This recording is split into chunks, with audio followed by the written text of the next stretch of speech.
Bonjour, je m'appelle Marie, j'ai 25 ans et aujourd'hui je viens parler des chagrins, ouais, d'un chagrin d'amour, ouais, d'une relation, voilà, qui s'est terminée. Moi, je l'ai rencontré à 16 ans. J'ai, on avait une amie commune. Lui, il était au lycée, et en fait, ma copine le connaissait et on s'est rencontrés comme ça. Ça a été vite hein, entre nous, on s'est mis pratiquement tout de suite ensemble. Pour moi, c'était ma première histoire d'amour, alors que lui, non. Il avait mon âge. Je pense que ouais, c'était un coup de foudre direct. Après, voilà, moi, je connaissais pas, c'était ma première relation. Je connaissais pas comment fallait faire tout ça. Donc voilà, donc oui, après, on s'est mis très vite ensemble. Euh, Après, voilà, c'était une relation un peu d'adolescent plutôt parce que ben voilà on se voyait en sortant de cours tout le temps on se voyait tout le temps les relations d'aujourd'hui quoi par message tout ça et voilà moi c'était ma première fois aussi avec lui à 16 ans et demi 17 ans et on a été enfin voilà on a vécu pendant 2 ans pendant mes 2 dernières années de lycée et les siennes bah voilà une relation d'adolescent moi je qualifierais ça comme ça. Voilà, après on se voyait, hein, il connaissait mes parents, je connaissais les siens, tout ça. Moi, je dormais chez lui, mais lui dormait pas chez moi. Hop. Ouais.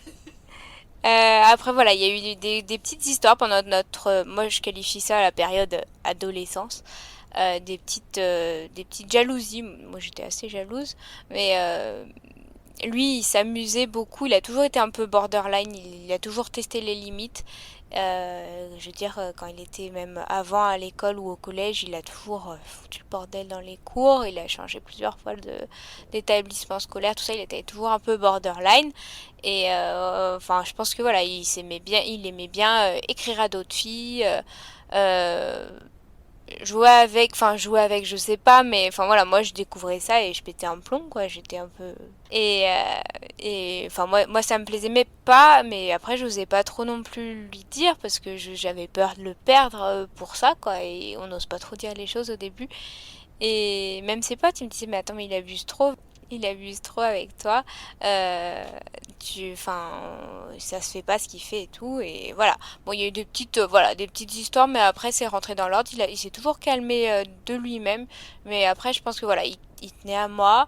Et du coup, enfin voilà, ça a toujours bien fonctionné. Je pense pas, au début du moins, qu'il m'ait trompé. Et, euh, et bon, ça s'est bien passé. Après, du coup, j'ai dû partir faire mes études à Lyon. Du coup, c'était plutôt une relation à distance. Du coup, enfin voilà, on se voyait les week-ends, soit à Lyon, soit ici sur Aix.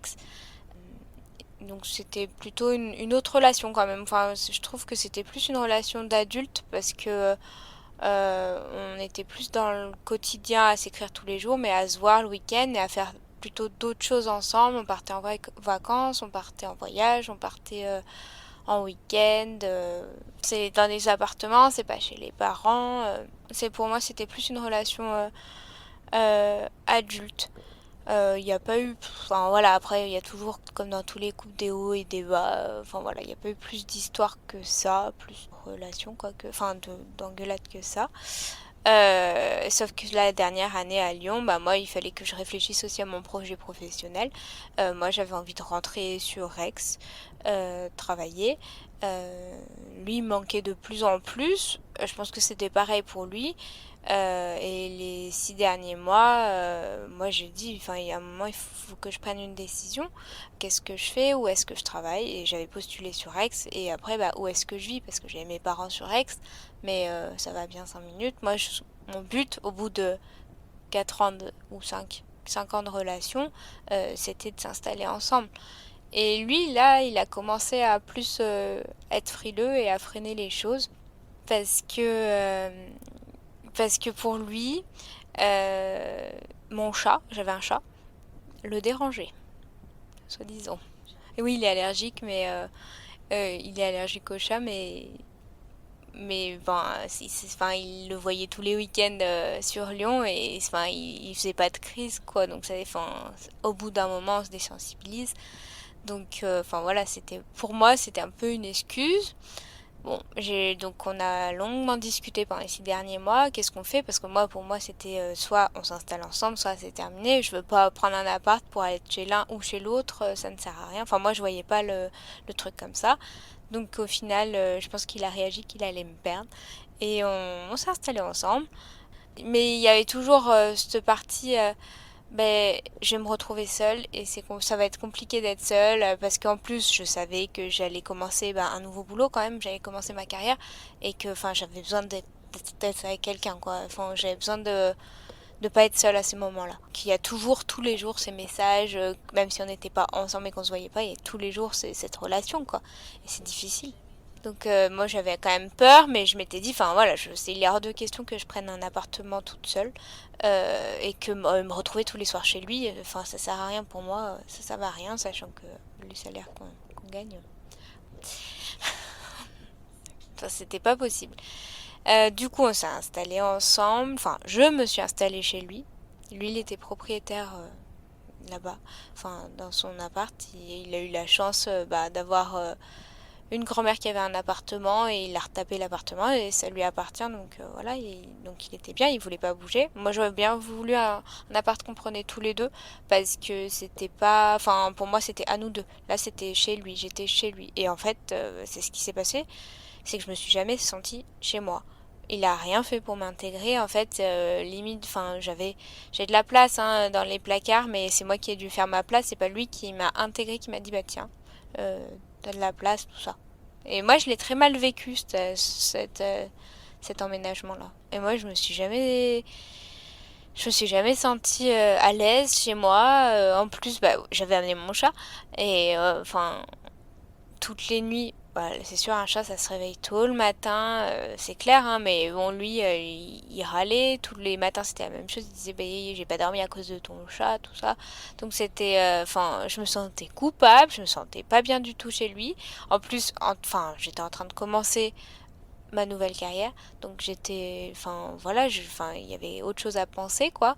Donc c'est quand même compliqué, c'était assez compliqué. Et du coup, au bout de 6 mois, je me sentais vraiment pas intégrée et je me suis posé des questions. Entre-temps, il a perdu sa grand-mère, lui. Et c'était la première personne qu'il perdait dans sa vie. Et c'était très compliqué pour lui. Donc, je suis restée. Je l'ai beaucoup aidé. Enfin, moi, j'estime l'avoir beaucoup aidé. Lui, il communiquait pas du tout. Il me disait pas du tout ce qu'il ressentait. Et ça, je pouvais pas lui reprocher. Après, c'est propre à chacun, hein. Mais moi, je le prenais un peu mal parce que j'essayais d'être là pour lui, mais lui, il voulait pas me parler. Et en fait, il était complètement en dépression. Il allait voir un médecin et qu'il l'a mis sous antidépresseurs.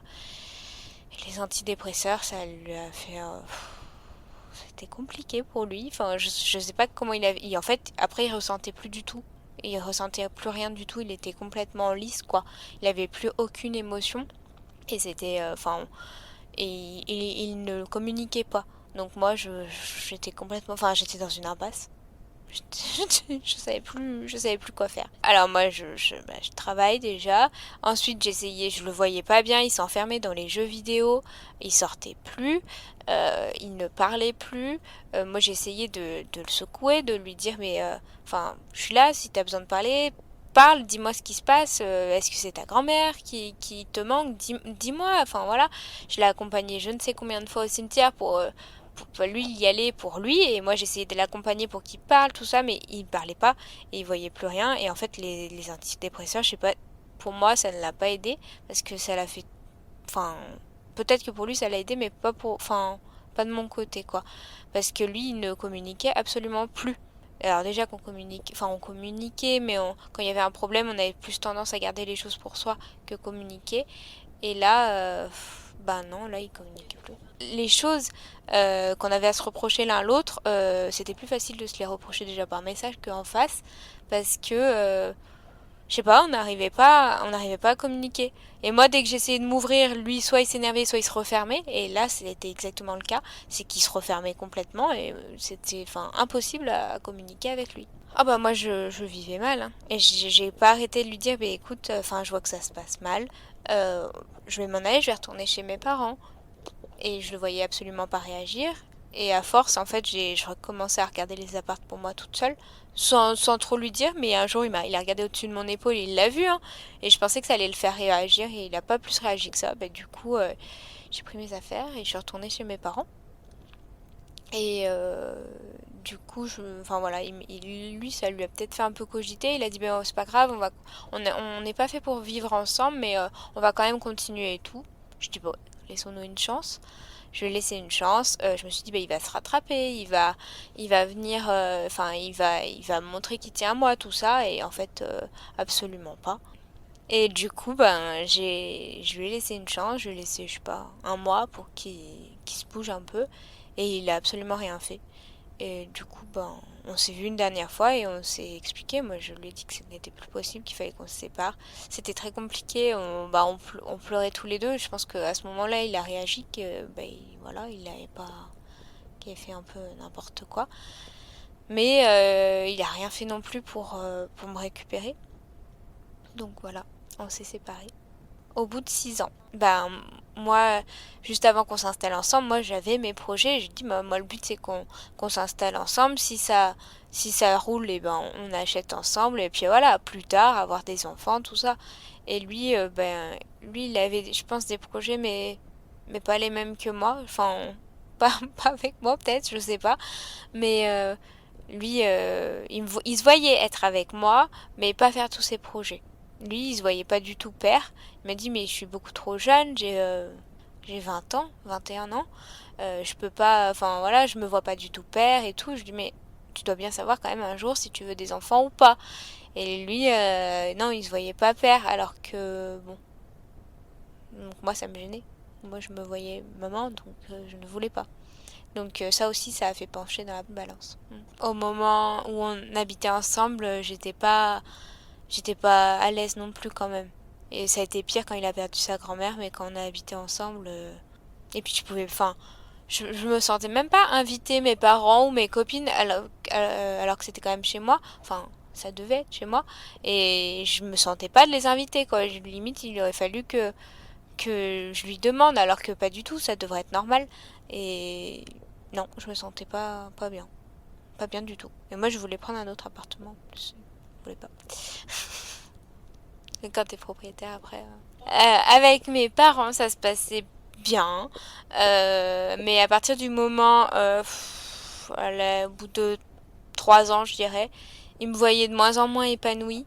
Ils me voyaient que j'étais en études à Lyon, mais que je sortais voir mes copines, tout ça, mais je faisais pas la fête comme tous les étudiants. Je sais, hein, mais ils le savaient pas forcément. Mais eux, ils voyaient que je me prenais pas des mines comme tous les étudiants, que j'étais plutôt sage, que le week-end, je rentrais pratiquement tous les week-ends. Les étudiants qui sont à Lyon, ils restent à Lyon souvent. Et moi, je rentrais pratiquement tous les week-ends où lui venait et tout. Et en fait, ils me voyaient de moins en moins épanouie, mes parents, et du coup, ça les gênait. Quand lui venait chez mes parents, euh, ça se passait, il s'entendait très bien avec mon père parce qu'il est bricoleur et mon père aussi, donc ils se sont beaucoup aidés pour bricoler ensemble tout ça. Mais ma mère, elle le sentait pas. Enfin, voilà, très vite, je trouve, elle l'a pas senti. Et tout de suite, elle m'avait dit, comment? Il est dépressif. Elle m'avait dit tout de suite. Et ce qui s'est avéré vrai par la suite, mais moi je voyais rien. Enfin, l'amour rend aveugle. Et ouais, ma mère, voilà. Donc eux, ils m'ont plutôt encouragé, on va dire, quand je me posais des questions, à me dire, bah non quoi. Enfin, tu devrais pas te poser toutes ces questions si tôt. Je décide, lui il était d'accord avec moi, mais parce que toujours ces traitements en fait. Ces antidépresseurs, je sais pas, il était lisse. Bah il le voyait, enfin je pense qu'il le voyait pas, il se rend pas compte moi je pense. Mm. Et au moment de la séparation en fait, je sais pas, il a dû se sentir libre, je sais pas. Et là il a fait n'importe quoi. Il a déraillé. Il est parti, bah moi je côtoyais toujours ses amis, on avait des amis en commun. Je sais qu'il voyait plein de filles pratiquement tous les soirs. Donc bah moi ça m'a rendu complètement tarée quoi, parce que si on s'est séparés c'est pas par manque d'amour, c'était vraiment parce que j'étais pas bien, donc je l'aimais toujours et c'était très compliqué de faire le deuil de la relation en sachant que lui il s'amusait à côté. Et en fait, j'ai mis beaucoup de temps à comprendre que c'était parce qu'il était pas bien.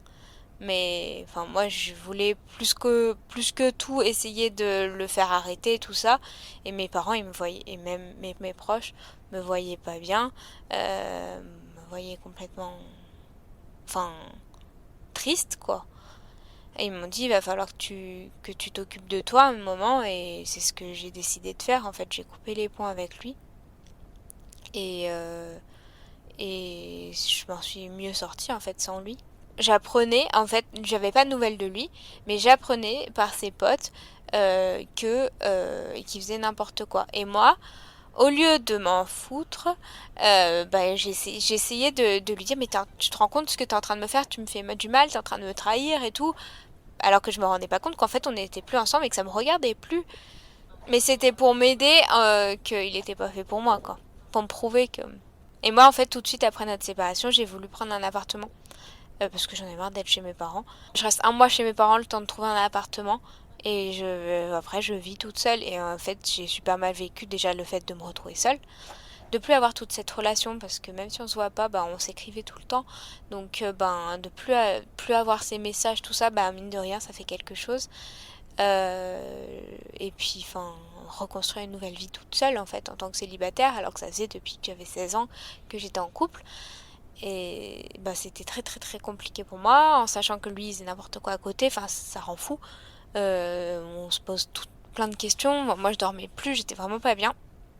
Et voilà, jusqu'à ce que mes proches me disent, là il faut vraiment que t'arrêtes, que tu coupes les ponts et que tu te remettes toi.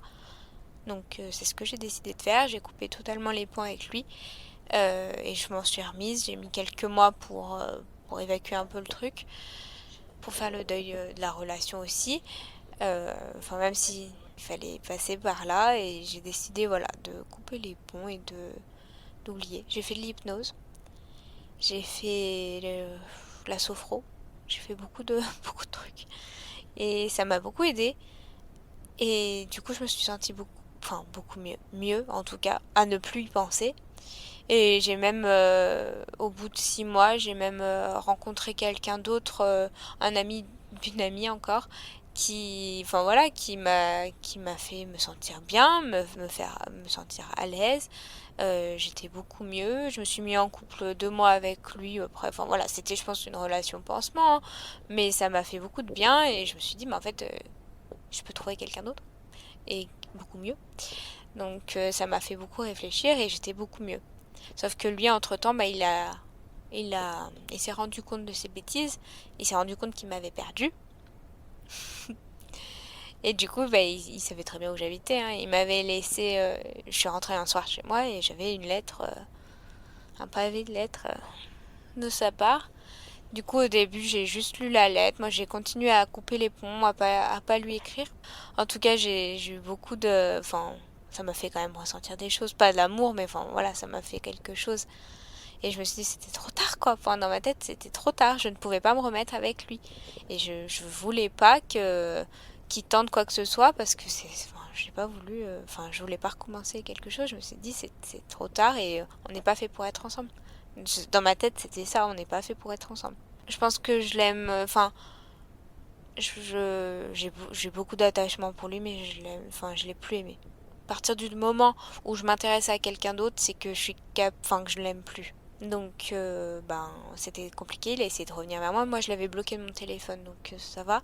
Mais quand j'ai eu la lettre et tout, j'ai dit bon. Plusieurs messages, des appels, tout ça, j'ai tenu bon. Et au bout d'un moment, une fois que moi j'étais bien avec quelqu'un d'autre, je me suis dit, écoute, je vais lui dire, je vais lui annoncer. Et puis, enfin voilà, je vais lui dire qu'il faut passer à autre chose. Et en fait, je l'ai senti dans une détresse, pire que tout. En fait, il était pire qu'avant qu'on se sépare.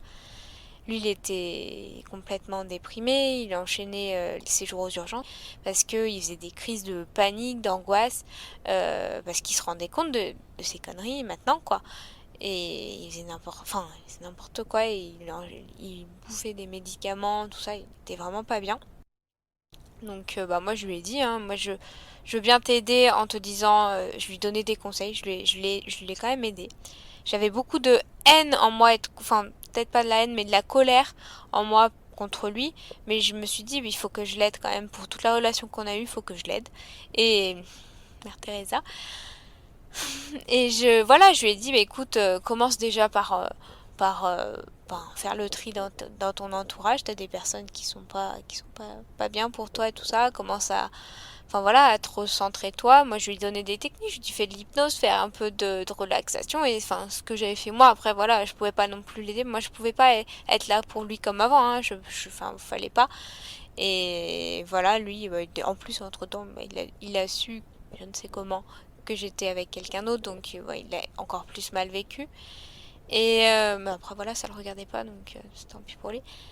Et, et du coup, enfin, je pense que quand même, malgré tout, il a écouté mes conseils, j'espère.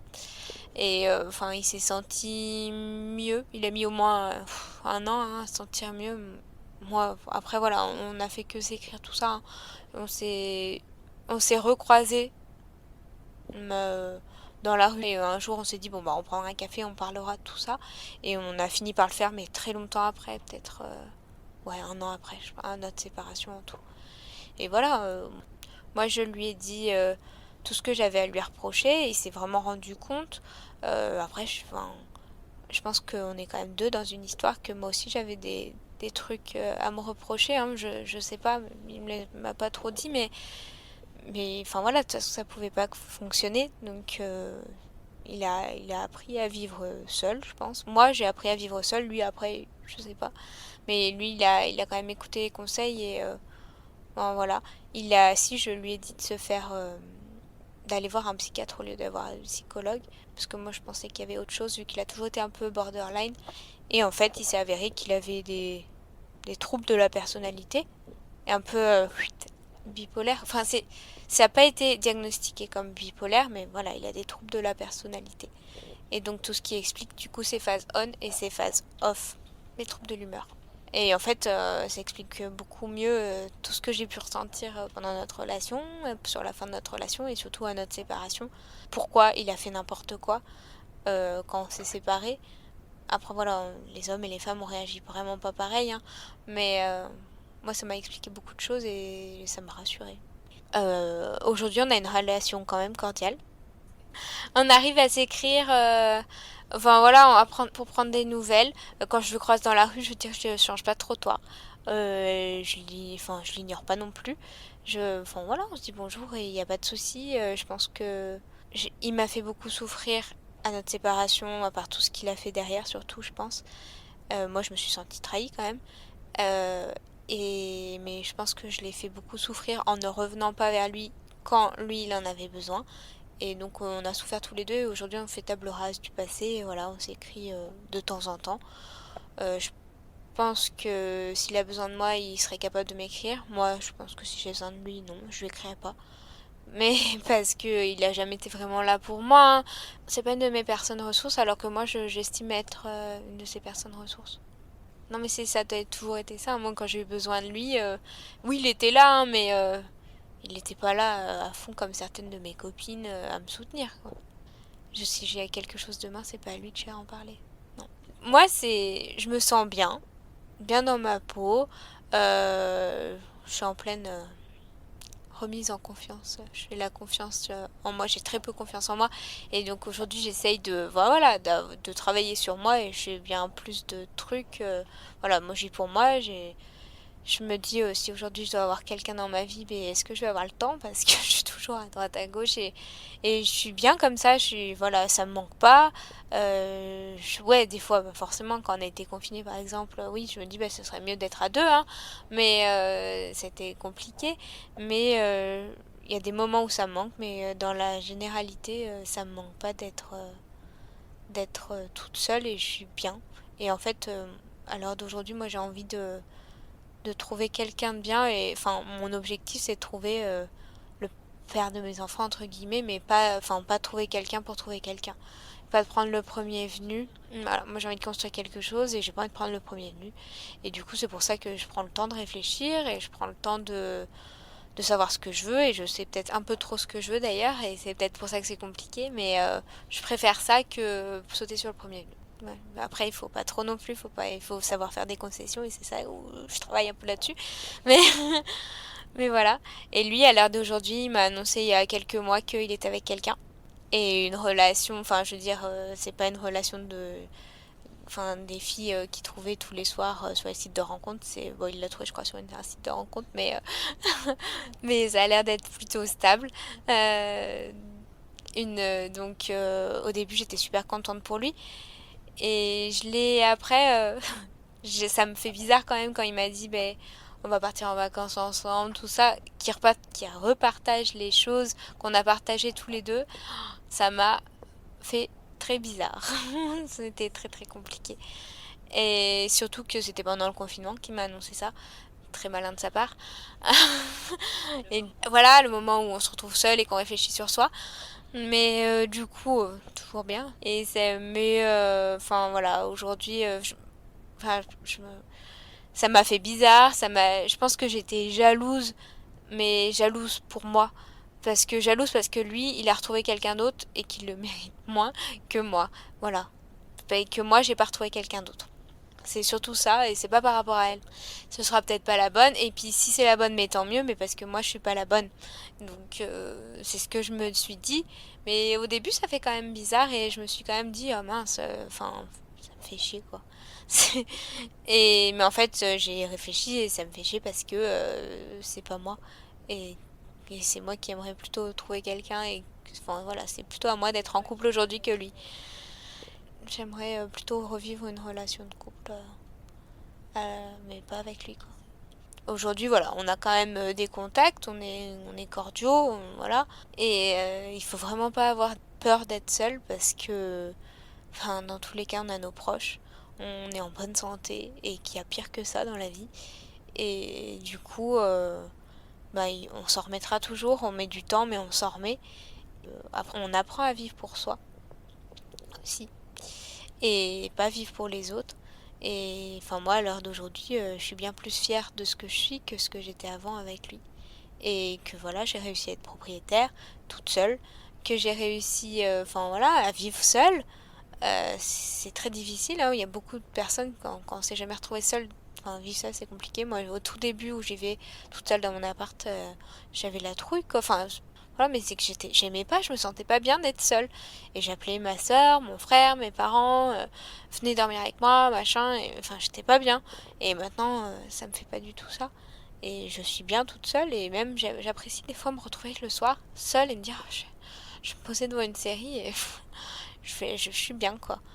Je pense que voilà, il faut vraiment pas avoir peur d'être seul et que on trouvera toujours chaussure à son pied. Même s'il faut être patient.